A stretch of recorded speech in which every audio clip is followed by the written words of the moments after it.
Spring has finally arrived to the boathouse, and the warmer weather is definitely welcomed by Steve and KP, who have been working down their list of tasks that need to happen before the final planks go on in the next couple of months.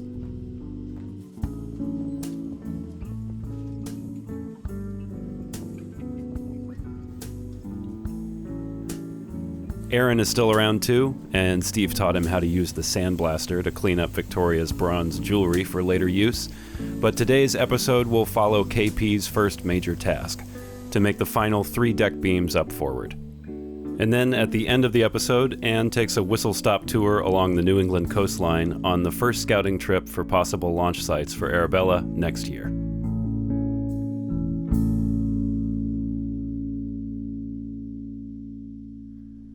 Before the snow started melting, and right after KP was first introduced on camera, the first task was picking out locust for the final 3 deck beams and the covering boards. Well, these look like possibilities as well.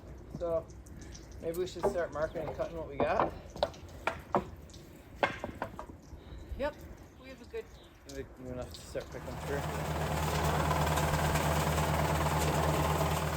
From there, KP worked on their own for a bit, just to get familiar with the boathouse without having a camera in their face. And after a few days, the beams were roughed out, and KP and the deck beams were ready for their close-up.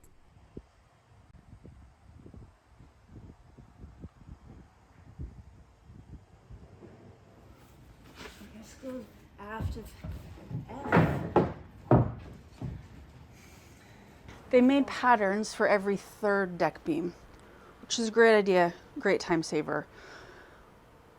But when you get to the last 3 deck beams, the curve changes right ever so slightly on each one. So every 3rd is fine, but then when you get to the final 3, you have to reconcile those curves, the lower curve, the upper curve, and the slope of the boat. So I am tasked with making the final deck beam, which means it's like a little bigger than that frame pattern, a little smaller than that frame pattern, and then kind of eyeballing it.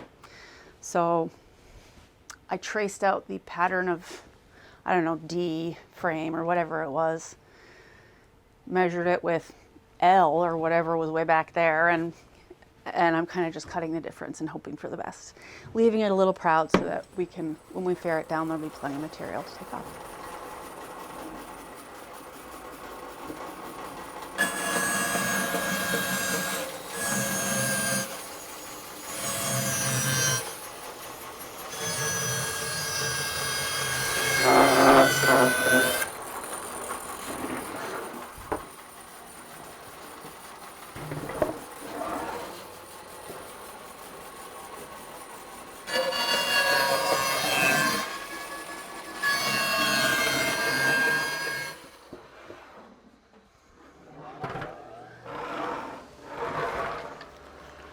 This setup's genius.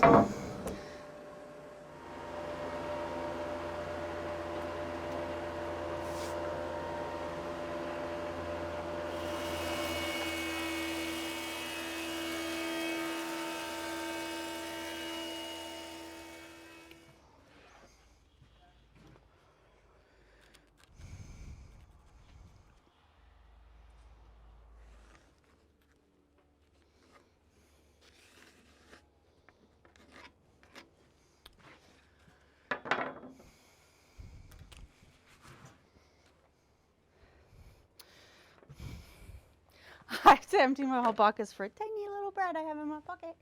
I hope. All right, well, that's what I carry in my left pocket. There it is. Now I need a little hammer.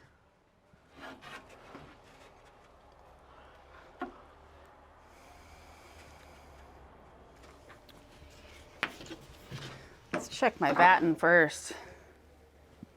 Ooh.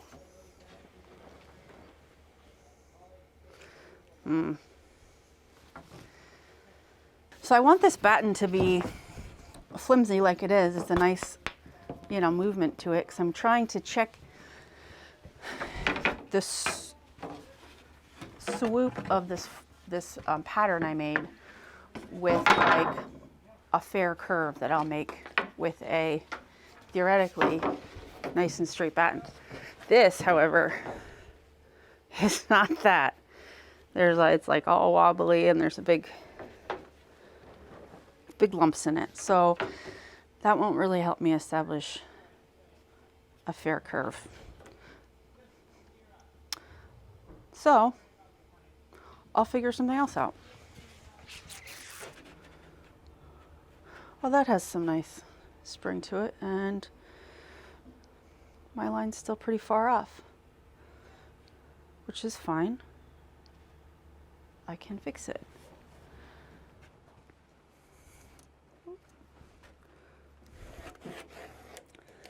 I'll mark which line I'm going to, because it sometimes gets confusing.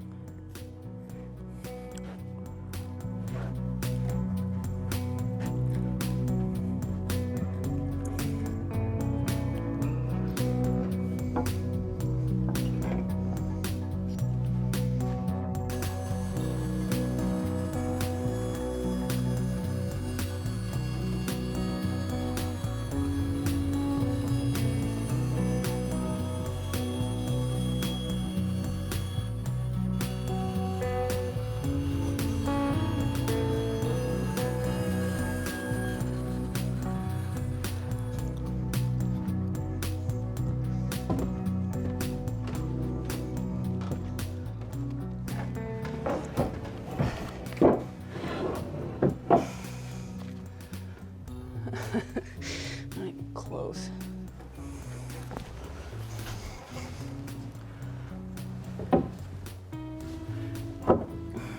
Well, that's a lot better.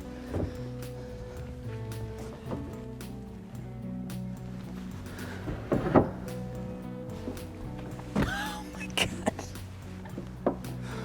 That's a big change.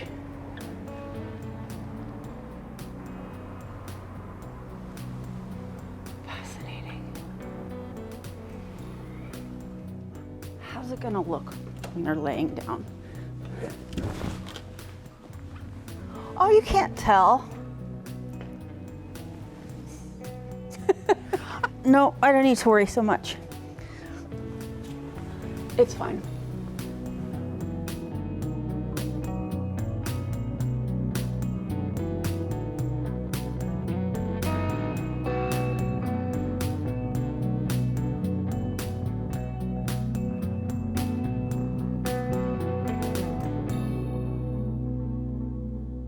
So the windlass is going to go right here, just quite a bit of weight, and will withstand a lot of force hauling up anchors. So we want this whole area to be super solid and this to be close to the Samson post and the bracket, but there's a nut on the aft end of this bracket. So I cut the bolt. It initially had an acorn nut on it, so we took that off, and I'm backing out the nut. Oops. Oh, but I can move that. See, I won't be able to move that when it's installed. So I'm going to put it as close to the Samson post, put this frame as close to the Samson post as I can, and still remove that nut, should we ever need to remove it, which someday it will need to come out, because nothing lasts forever. So I've backed that nut out. It will clear the frame, but it's as close as it can be. That's dry fit and trimmed, I think. Looks good from here. All right, so I'll cut the length and angles of these other two and see where we get from there.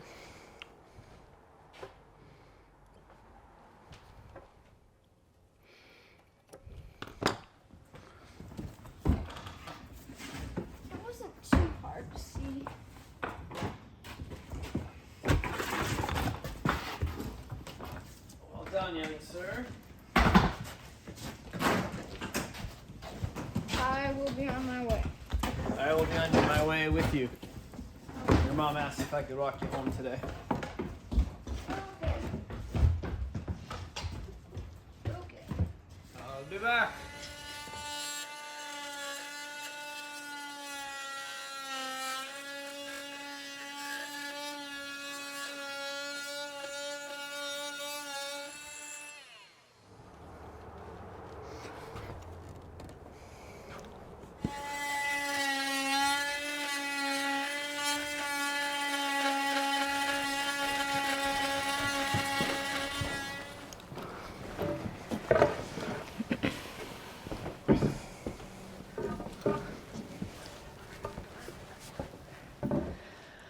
I mean, looks good to me. If you look at the shape of the shelf, it swoops down, right? Which we want it to. If each deck beam is square, then when we put the deck down, it's going to be resting on only part of the deck beam. So I'm leaving these proud so that when we ferret down, the forward edge, in some cases, I'm predicting will be significantly higher than the aft edge. And I wasn't about to measure and compound bevel and set, well, you can't even set the bandsaw downstairs. I could set the table here on this bandsaw, but it doesn't cut through 2-inch thick locust. So we're just gonna ferret down on a compound bevel swoop. So there's a lot of material we're gonna take off, but I'm not worried about it. So when I was fitting them, I didn't fit them to the lowest point. I fit them to the highest point, which is up at the bow. There. Yeah. I might regret that when it's time to fair the deck. No. But it seems like the thing to do today.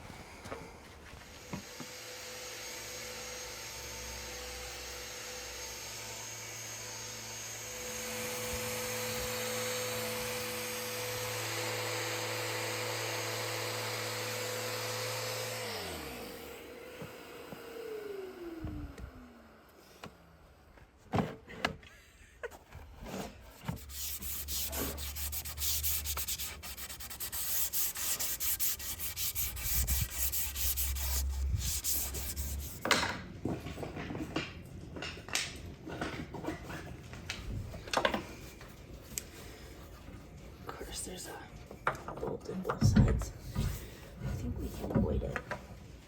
So, before I drill, I'm going to feel around the shelf, make sure I don't drill into any of these bronze bolts, or these bronze bolts, or anything else that might be in the way.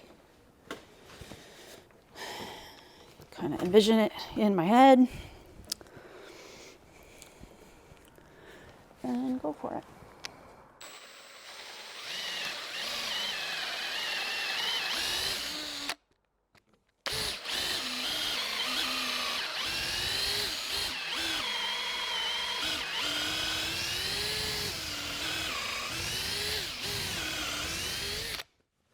I always get nervous that I've drilled through, even though you can feel it when you drill through. There we go. All right.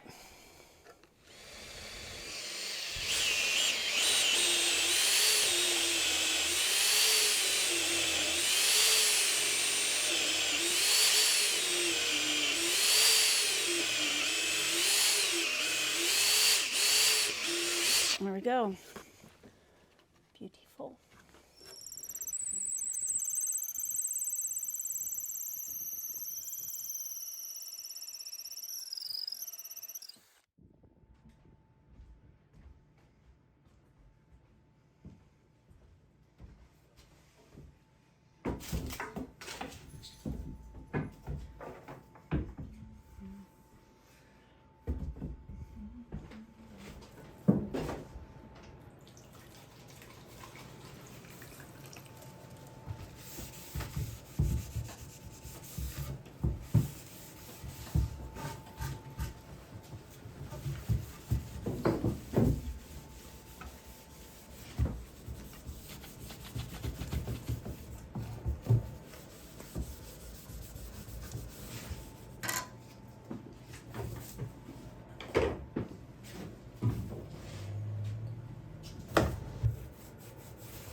This is just a very thin primer, so I have a long cure time and I want as much to soak in as possible. And a rolling tip.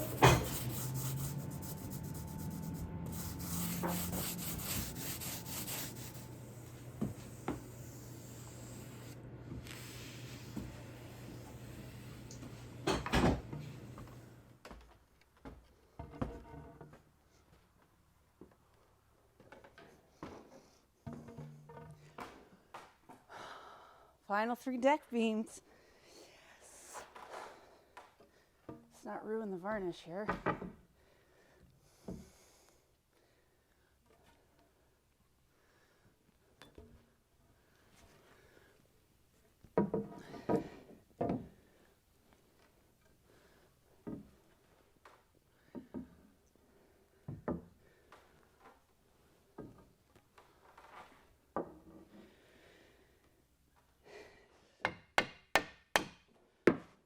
Whoa. Oops, missed.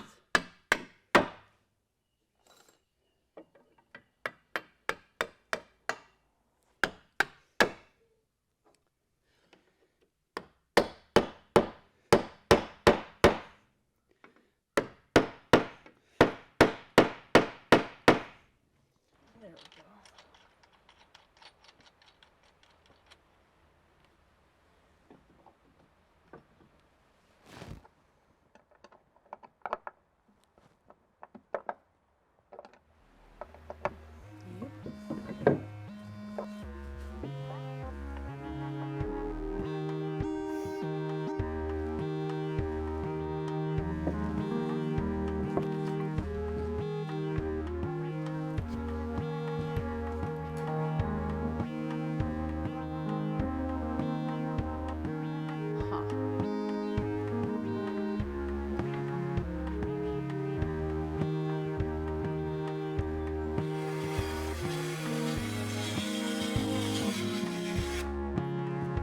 I'll clean that up.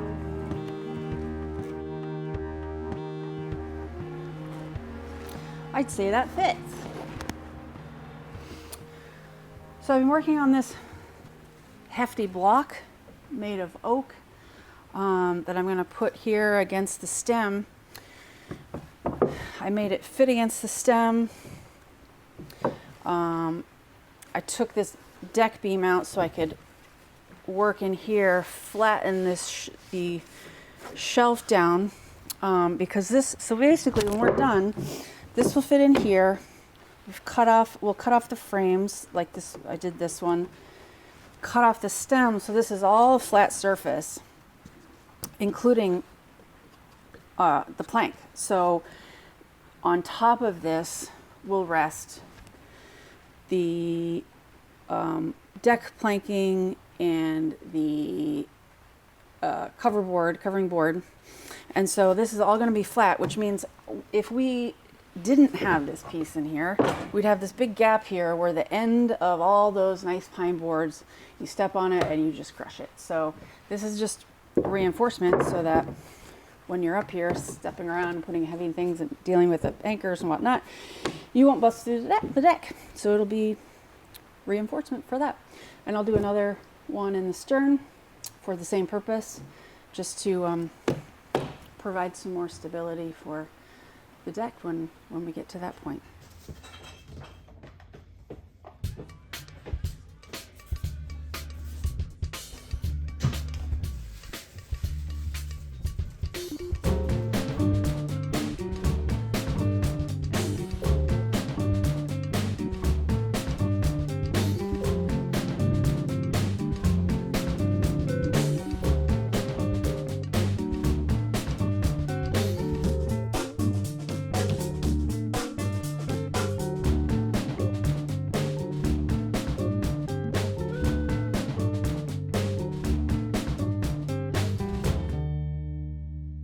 I've worked at boat yards where we get nicely sawn lumber delivered to us.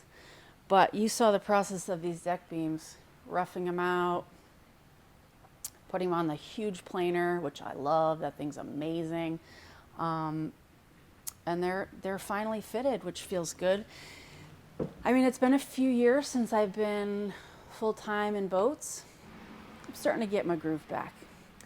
Which feels really good, but it's been a little bit of time of, you know, where are the pencils, and where are the plugs to plug my tools in, and also like, wait, how do I figure out compound angles, and what's the best tool to use for X, Y, and Z, and so it's taking a little extra time, but things are going along smoother every day, and I'm getting the getting the lay of the land, and excited for work every day. Can't beat that.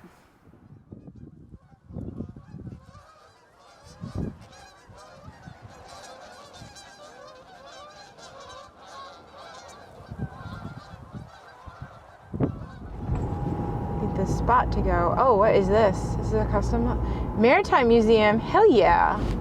Hell yeah. Maritime Museum. So beautiful. Boats like Arabella are transported on land every day. There are special hydraulic trucks, and their trailers are shaped like a fork, and they come and lift the boat with hydraulic poppets and carry it on down the road. Even boats such as her, 38 feet on deck, 25,000 pounds plus, because that's her design weight. We know she's a little heavier. They can be carried to where they're launched, and even sometimes launched with the same truck down a ramp. This makes it so that we can launch Arabella anywhere that we want. And Steve's preference would be to launch from somewhere between Connecticut and Portland, Maine as the northeast most point. I hit the road and went to go look for a spot that has a list of general qualifications that we need, and then some things that would be really nice. Arabella herself will need a spot that's appropriate for a 5-foot draft. It would be optimal to be able to have a travel lift or a ship lift to be able to put her into the water. Although launching her via ramp is possible and fine, the ramp should probably be about 6 degrees or somewhere in that range. It needs to get deep fairly quickly. When we do move Arabella, it will be about 1 month before the launch date itself. The reason for that is we will have the spars built and we'll have all of the rigging built, the standing rigging, but we will not have put it together yet, and we'd like to be able to have some time, possibly in a space just yards away, a couple hundred yards away from where she'll be launched. And that'll give us plenty of slack and good time to be able to make adjustments or fix something, make it differently than we did, and to have plenty of time so that as we approach launch day, we feel at ease and we can take care of any kind of contingencies that might happen. Dockage right nearby, right there, would be really nice. It would be okay if we launched nearby and just moved her over to a dock not too far away, maybe within 1/10 of a mile, in order to be able to have her alongside of a park where she can be viewed and where there can be a party. But what would be really nice is having her go into the water, get tied alongside a dock, and have people be able to see her from the waterfront. And maybe even we would have an opportunity for Steve to be aboard and answer questions from right over there, so to speak. What makes Arabella's launch very different from other boats is that there will be a lot of people in attendance, and we can't wait to see you all. That means that the place itself hopefully would allow all of those spectators to be able to view the boat going into the water. It's a tall order. It's probably the tallest order that we have as far as all of our launch criteria are concerned. But it would be nice to have room for a lot of people, places where they can sit and enjoy themselves. Maybe bring an umbrella, bring a couple of lawn chairs, and sit down and enjoy themselves for the day. It would be nice to have room for food trucks and porta potties, and that there would be nearby parking that's walkable for most people, and some close by parking for people who have mobility issues. They would be able to access the launch very easily. Public use land is very magnetic to us, as it would mean that anybody could come and see the launch and not pay an entry fee. We're pretty adamant and passionate about this being an extremely accessible event. Also, we'd like for there to be public transport nearby, where if someone were to take a bus or a train, they could come to us. And we'd like the spot to be within 30 minutes or so of an airport, and that there would be nearby hotels, camping, and other resources like that. It would be a major bonus to have a place that had an historic connection to boats and boat building, or in a town that could use an infusion of support for its local businesses, that we know that our presence in a place will possibly help out local businesses that have been impacted by the recent years. And it would be really lovely to have some ripple effects from a happy event like this one. Some of the places I've been to are working waterfront, and that's another part of maritime history and connection. And it would lend itself to just another feel for what the launch would be. And it would allow us a lot of room and a lot of space to be able to make a great party, which is a part of our mission here. We're also drawn to places where we have social connections. In fact, a few people had reached out on Instagram and Facebook with really great recommendations for where we should launch. And oftentimes those people not only offered their information about the launch spot, but they also offered a social connection that could help us understand more. So for instance, an Instagram follower of ours knows someone at the Woods Hole Oceanographic Institution. And our friend Jack, who has come to help us with planking and other things, and also came with us to Costa Rica, Jack recommended a spot where he's launched his boat before, and it would be really great to have Jack around the corner as a help. So social connections really matter.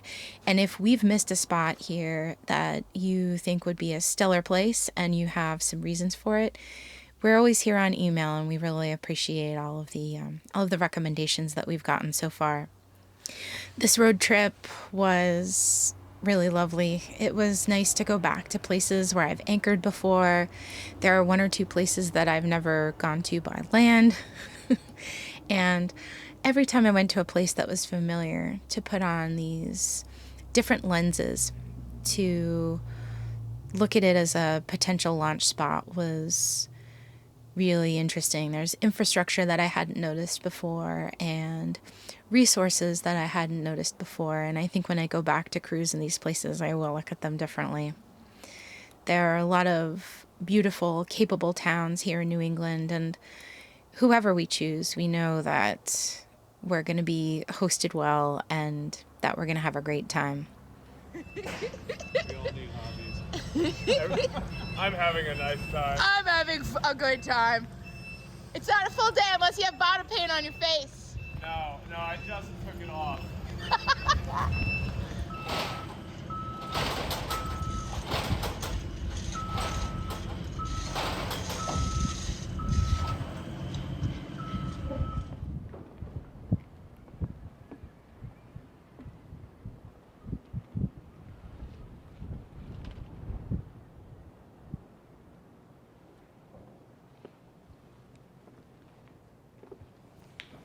This Acorn to Arabella model. It's a replica. Yeah, it's what it is. I mean, it's a catch rigged surge. I mean, it's clearly a well-made replica of Arabella. Yeah. No one's been taking care of it.